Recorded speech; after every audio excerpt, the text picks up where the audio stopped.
बिस्मिल्लाहिर्रहमानिर्रहीम। अस्सलाम वालेकुम students. Today we are going to start lecture number 6 biology FSc part 1। Our discussion topic from chapter 6 growth and reproduction in bacteria. आज के lecture में बच्चे हम स्टडी करेंगे कि बैक्टीरिया में ग्रोथ और रिप्रोडक्शन कैसे होती है। बच्चे अगर हम हर एनिमल्स की बात करते हैं, जैसे एनिमल्स हैं, प्लांट्स हैं या फंगस है, उनमें ग्रोथ और रिप्रोडक्शन दो सेपरेट फैक्टर्स हैं। उनमें ग्रोथ का मतलब है साइज में इंक्रीज़ होना और रिप्रोडक्शन का मतलब है नंबर में इंक्रीज़ होना। लेकिन बच्चे जो हमारे पास बैक्टीरियल सेल्स हैं या प्रोकैरियोटिक सेल्स हैं, उनमें ग्रोथ और रिप्रोडक्शन ऑलमोस्ट सेम होते हैं। कि मतलब जब बैक्टीरिया ग्रो करते हैं तो इसका मतलब है कि वो नंबर में इंक्रीज़ हो रहे हैं।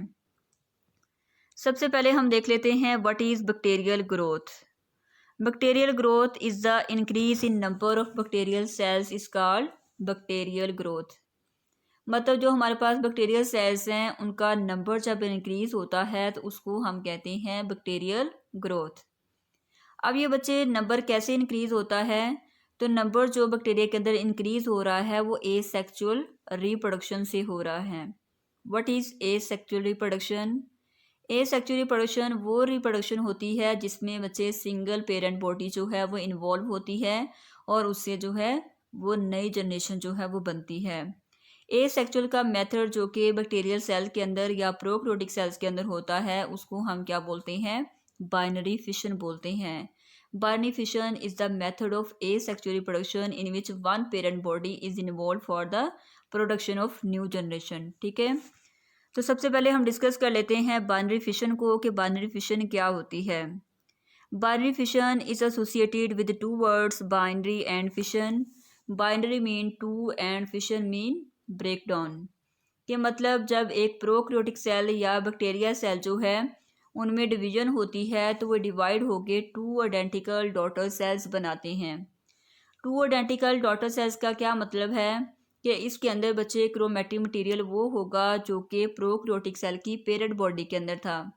वो सिंगल पेरेंट बॉडी जिसने रिप्रोड्यूस करना है या अपने आप को डिवाइड करना है, तो जब बच्चे वो डिवाइड होता है तो उसके नतीजे में दो डॉटर सेल्स बनते हैं और वो दो डॉटर सेल जो होते हैं वो आइडेंटिकल होते हैं अपने पेरेंट के। ठीक है, जिसको हम कहते हैं बाइनरी फिशन। या बच्चे सिंपली आप ऐसे डिफाइन कर सकते हैं कि बाइनरी फिशन के अंदर जो एक बैक्टीरिया होता है वो दो में जो है वो डिवाइड हो जाता है, जिसमें उनका जो क्रोमैटिक मटेरियल होता है वो सेम होता है या आइडेंटिकल होता है। अब ये जो हमारे पास बाइनरी फिशन होती है बच्चे, इसके अंदर डिफरेंट प्रोसेस जो है वो इन्वॉल्व होते हैं, या आप ये कह सकते हैं कि बैक्टीरिया को डिफरेंट जो है वो स्टेजेस से गुजरना पड़ता है। तो सबसे पहले क्या होता है कि पेरेंट वो सेल जिसने डिवाइड करना है, ठीक है, वो इनलार्ज होगा, उसका साइज इंक्रीज होगा। सेकेंडली बच्चे उनका जो क्रोमैटिक मटेरियल है, जैसे आप लोगों ने पीछे भी डिस्कस किया कि जो हमारे पास बैक्टीरिया होते हैं उनका बच्चे जो क्रोमोसोम्स होते हैं, ठीक है, उनको हम जेनेटिक मटेरियल कहते हैं या हम उसको न्यूक्लियर मटेरियल भी कह सकते हैं। तो इनका जो क्रोमोसोम होता है वो डुप्लीकेट होता है, मतलब उनका नंबर जो है वो डबल हो जाता है। थर्ड, इसके अंदर जो प्रोसेस होता है वो ये होता है कि उनकी जो प्लाज्मा मेम्ब्रेन होती है वो पिंच होना शुरू हो जाती है। मीन्स वो सेल के सेंटर से जो है वो अंदर की तरफ इनकी जो प्लाज्मा मेम्ब्रेन होती है वो फोल्ड होना शुरू हो जाती है। फोर्थ स्टेप के अंदर क्या होता है कि जो न्यूक्लियर मटेरियल, मतलब जो क्रोमोसोम डुप्लीकेट हुए हैं वो इक्वली डिस्ट्रीब्यूट होना शुरू हो जाते हैं, मतलब इक्वल होना शुरू हो जाते हैं। जैसे अभी हमने डिस्कस किया कि प्लाज्मा मेम्ब्रेन अंदर की तरफ पिंच हो जाती है, तो जब वो पिंच हो जाती है तो वो दो हिस्सों में नज़र आ रही होती है। तो उन दोनों हिस्सों में क्या होता है कि जो न्यूक्लियर मटेरियल है या क्रोमोसोमल मटेरियल है वो बच्चे इक्वली उन दो हिस्सों में डिवाइड होना शुरू हो जाता है। फिफ्थ स्टेप के अंदर क्या होता है कि जो उसकी सेल वॉल होती है वो अंदर की तरफ पिंच होना शुरू हो जाती है, जिसकी वजह से वो सेल जो होता है वो दो हिस्सों में डिवाइड हो जाता है, जिसको हम बाइनरी फिशन कहते हैं। यहाँ बच्चे आप डायग्राम के अंदर देख सकते हैं, ये आपको बाइनरी फिशन बैक्टीरिया के अंदर दिखाई गई है। सबसे पहले यहाँ देखिएगा कि ये हमारे पास एक बैक्टीरियल सेल है। बैक्टीरिया की जो सबसे आउटर मोस्ट वॉल होती है उसको हम सेल वॉल कहते हैं। सेल वॉल के बिल्कुल नीचे प्लाज्मा मेम्ब्रेन होती है और ये जो आप लोगों को मटेरियल नज़र आ रहा है ये क्या है? ये बैक्टीरिया का क्रोमोसोम है, न्यूक्लियर मटेरियल है या क्रोमैटिन मटेरियल है जो कि बैक्टीरिया के साइटोप्लाज्म के अंदर मौजूद होता है। ठीक है, सेकेंड स्टेप के अंदर हमने क्या बात की कि इनका जो क्रोमोसोम्स होता है वो डबल होना शुरू हो जाता है। ठीक है, इसका देखें साइज भी इंक्रीज हो चुका है इस सेल का। ठीक है, ये देखें ये छोटा सेल है और ये बड़ा हो गया। ठीक है, सेकेंडली इसके अंदर क्या हुआ है कि जो क्रोमोसोम हो गए हैं वो भी डुप्लीकेट हो गए हैं, मतलब इनका जो नंबर है वो डबल हो गया है। थर्ड स्टेप के अंदर क्या होता है कि इनकी जो प्लाज्मा ब्रेन होती है वो अंदर की तरफ जो है वो फोल्ड होना शुरू हो जाती है। यहाँ देखिए आपको फोल्ड हुई नज़र आ रही होगी। ठीक है, और इसके साथ हमने बात की कि इनका जो न्यूक्लियर मटेरियल होता है वो इक्वली डिस्ट्रीब्यूट हो जाता है। यहाँ आपको डबल इसका नज़र आ रहा है, यहाँ देखें कि दोनों सेल में जो है वो इक्वली डिस्ट्रीब्यूट हो चुका है। ठीक है, और फोर्थ स्टेप के अंदर जाके क्या होता है कि ये जो इसकी सेल वॉल होती है ये भी अंदर की तरफ फोल्ड होना शुरू हो जाती है, जिसकी वजह से ये एक जो पूरा सेल होता है ये दो सेल में जो है वो डिवाइड हो जाता है। ये हमारे पास दो जो सेल्स आए हैं इनको हम डॉटर सेल कहते हैं। ये पेरेंट सेल है, ठीक है, जिसने डिवाइड किया और ये डिवाइड होके दो डॉटर सेल बनाता है, जिसके अंदर जो क्रोमैटिन मटेरियल होता है वो सेम होता है, जिसकी वजह से हम इसको क्या बोलते हैं, आइडेंटिकल डॉटर सेल्स। क्लियर, ये थी बच्चे हमारे पास बाइनरी फिशन इन बैक्टीरिया। उसके बाद बच्चे क्या होता है कि यही वाला जो प्रोसेस है ये रिपीट होता रहता है और न्यू डॉटर सेल्स बनते जाते हैं। जैसे ये न्यू डॉटर सेल्स बनते हैं इनके अंदर ये प्रोसेस रिपीट होता है और इसी तरह बैक्टीरिया की जो पॉपुलेशन है वो इंक्रीज होती जाती है, मतलब सेल्स जो होते हैं वो नंबर में इंक्रीज होना शुरू हो जाते हैं।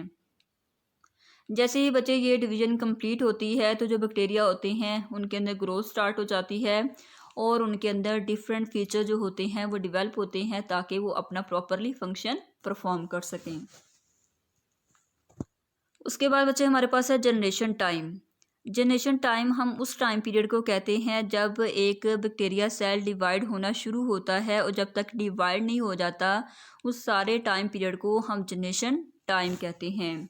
आप इसको कैसे डिफाइन कर सकते हो कि the time interval until the completion of next division, कि जब तक नेक्स्ट डिवीजन स्टार्ट नहीं होती उससे पहले का जो टाइम का वक्फा है उसको हम क्या बोलते हैं, जनरेशन टाइम कहते हैं। ठीक है, जैसे आप लोग यहाँ देख सकते हैं कि पीछे जो हमारे पास ये आपको दिखाया गया था कि यहाँ बैक्टीरिया सेल डिवाइड हो रहा है, होना शुरू हो रहा है। ठीक है, ये सारा जो टाइम पीरियड है यहाँ तक जब तक ये डिवाइड नहीं हो जाता ये सारा टाइम पीरियड जो है वो क्या कहलाता है, जनरेशन टाइम कहलाता है।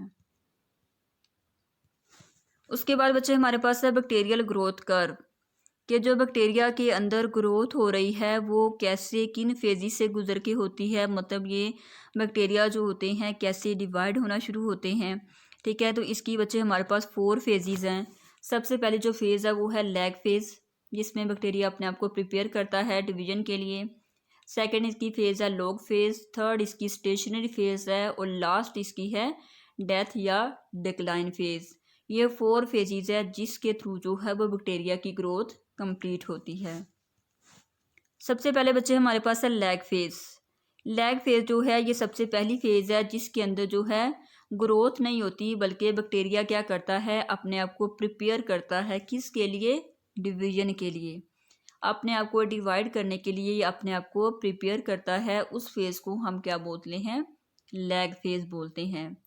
सेकेंड फेज़ बच्चे इसकी लॉग फेज़ है। लॉग फेज़ के अंदर जो है वो बैक्टीरिया की रैपिड ग्रोथ होती है, बहुत तेज़ी से बैक्टीरिया ग्रो करना शुरू होते हैं, या आप ये कह सकते हैं कि bacteria divide at exponential rate.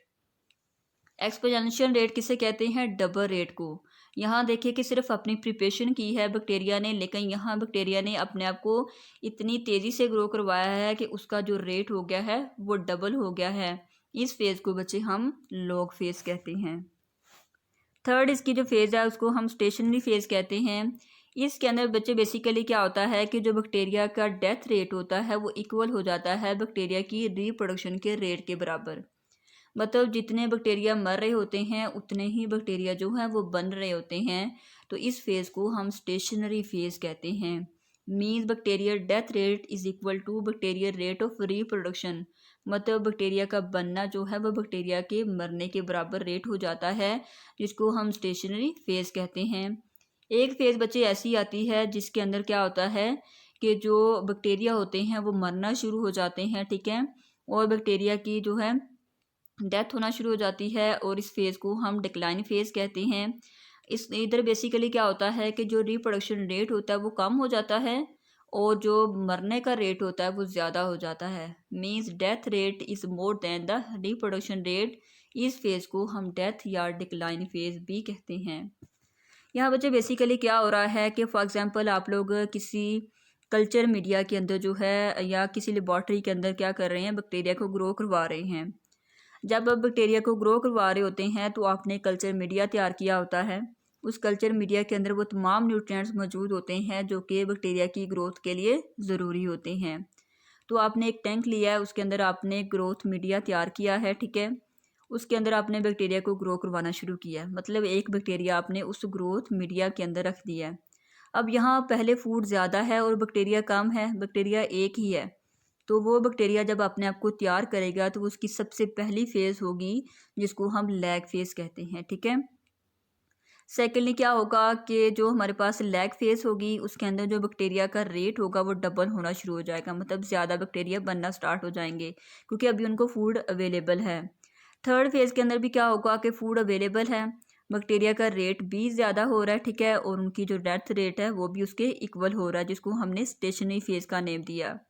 Last पे जाके क्या होता है कि बैक्टीरिया ज़्यादा हो जाते हैं और ज़्यादा होने की वजह से क्या होता है कि फूड कम पड़ जाती है। जब बैक्टीरिया को फूड नहीं मिल रही होती तो बैक्टीरिया की डेथ होना शुरू हो जाती है, जिसकी वजह से बैक्टीरिया का जो नंबर है वो डिक्रीज़ होना शुरू हो जाता है, जिस फेज़ को हम डिक्लाइन फेज़ या लेट फेज़ का नाम भी आप दे सकते हो। क्लियर। उसके बाद बच्चे ये आपको बैक्टीरिया ग्रोथ कर्व जो है वो दिखाएगी है ग्राफ की मदद से, ठीक है। सबसे पहले यहाँ देखिएगा कि ये हमारे पास क्या है, ये वाई एक्सिस है और जो नीचे है वो एक्स एक्सिस है, ठीक है। एक्स एक्सिस पे जो है वो टाइम दिया गया है और जो इसकी वाई एक्सिस है उसके ऊपर नंबर ऑफ बैक्टीरिया जो है वो दिखाए गए हैं। सबसे पहले हमने फेज़ कौन सी देखी ग्रोथ फेज़ के अंदर, लैग फेज़। ये लैग फेज़ है। लैग फेज़ के अंदर बैक्टीरिया अपने आप को प्रिपेयर करता है डिवीजन के लिए। सेकंड फेज़ है जिसको हमने लॉग फेज़ का नेम दिया था, या आप दूसरा इसको नेम दे सकते हैं एक्सपोनेंशियल फेज़। इसके अंदर क्या होता है कि बैक्टीरिया का जो नंबर होता है वो डबल होना शुरू होता है, ठीक है। यहाँ देखिए बिल्कुल कुछ भी नहीं है, लेकिन यहाँ देखिए कि बैक्टीरिया का नंबर जो है वो इंक्रीज होना शुरू हो रहा है, ठीक है, क्योंकि यहाँ हमने क्या शो किया, नंबर ऑफ बैक्टीरिया, मतलब नंबर इसका ज़्यादा होना शुरू हो गया है। स्टेशनरी फेज़ के अंदर क्या हो गया है कि ये लाइन बिल्कुल सीधी हो गई है। इसका क्या मतलब है कि डेथ रेट जो है वो रिप्रोडक्शन रेट के बराबर है। लेकिन एक फेज़ ऐसी आती है कि जब बैक्टीरिया को अच्छी फूड अवेलेबल नहीं होती या उसको फूड नहीं टाइम पे मिल रही, तो क्या होता है बैक्टीरिया मरना स्टार्ट हो जाते हैं और इनका जो नंबर होता है वो डिक्रीज़ होना शुरू हो रहा है, ठीक है। इस फेज़ को हम डेथ फेज़ कहते हैं। ये वजह ग्राफ है, ये आप लोगों ने अपनी बुक के ऊपर ड्रा कर लेना है क्योंकि ये आपकी बुक के ऊपर नहीं है। यहाँ बैक्टीरिया ग्रोथ की फेजेस दी हुई हैं, उसके साथ आप लोगों ने ये ड्रा कर लेना है। उसके बाद बच्चे हमारे पास है कंजुगेशन। कंजुगेशन कहते हैं दो चीज़ों का आपस में मिलना। जैसे आप लोगों ने चैप्टर 2 में कंजुगेटेड मॉलिक्यूल्स के बारे में डिस्कस किया था कि कंजुगेटेड मॉलिक्यूल्स वो होते हैं जो कि दो डिफरेंट मॉलिक्यूल होते हैं और डिफरेंट कैटेगरी से बिलोंग कर रहे होते हैं।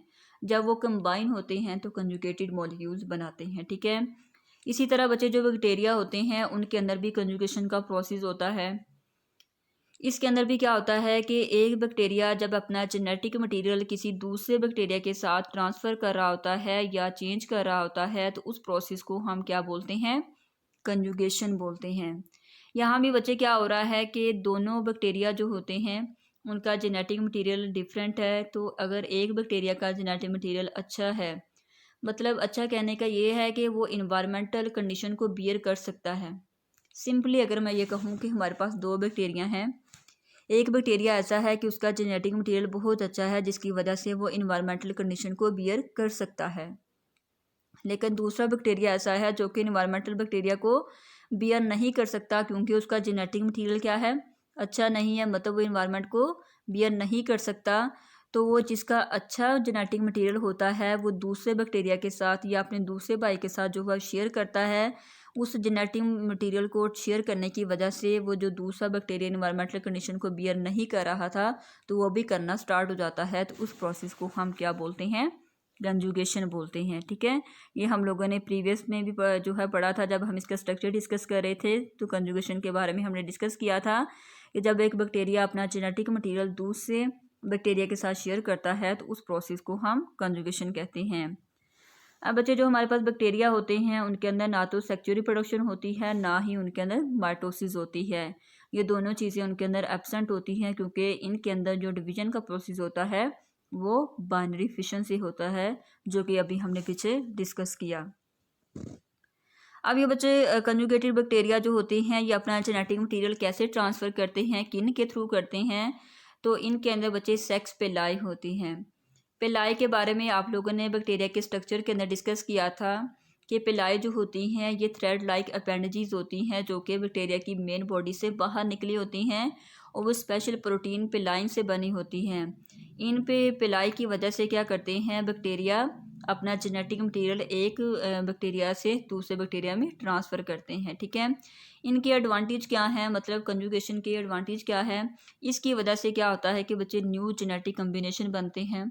ठीक है, क्योंकि जेनेटिक इन्फॉर्मेशन चेंज हो रहा है, एक बैक्टीरिया का और है और एक बैक्टीरिया का और है, तो जब ये दोनों एक दूसरे को ट्रांसफ़र करेंगे तो उसकी वजह से न्यू कॉम्बिनेशन हमारे पास आएंगे। ठीक है, इसकी वजह से क्या हो सकता है कि बैक्टीरिया सर्वाइव कर सकते हैं इन डिफरेंट इन्वायरमेंटल कंडीशंस। कि आपको पता है कि बच्चे इन्वायरमेंट के अंदर कितनी ज़्यादा फ्लक्चुएशंस आती हैं। जब इतनी ज़्यादा चेंजेस आती हैं तो वो बैक्टीरिया के जो है वो नुकसान दे सकते हैं। तो बैक्टीरिया क्या करते हैं कि उनके अंदर डिफरेंट जीन्स होते हैं जो कि वो इन्वायरमेंटल कंडीशन को फेस कर सकते हैं। तो जब एक बैक्टीरिया के पास मौजूद होती हैं तो वो दूसरे बैक्टीरिया के साथ शेयर करते हैं ताकि वो उस इन्वायरमेंट के अंदर सर्वाइव कर सकें। क्लियर, इस वजह से उनके अंदर कंजुगेशन का प्रोसेस होता है। ओके बच्चों।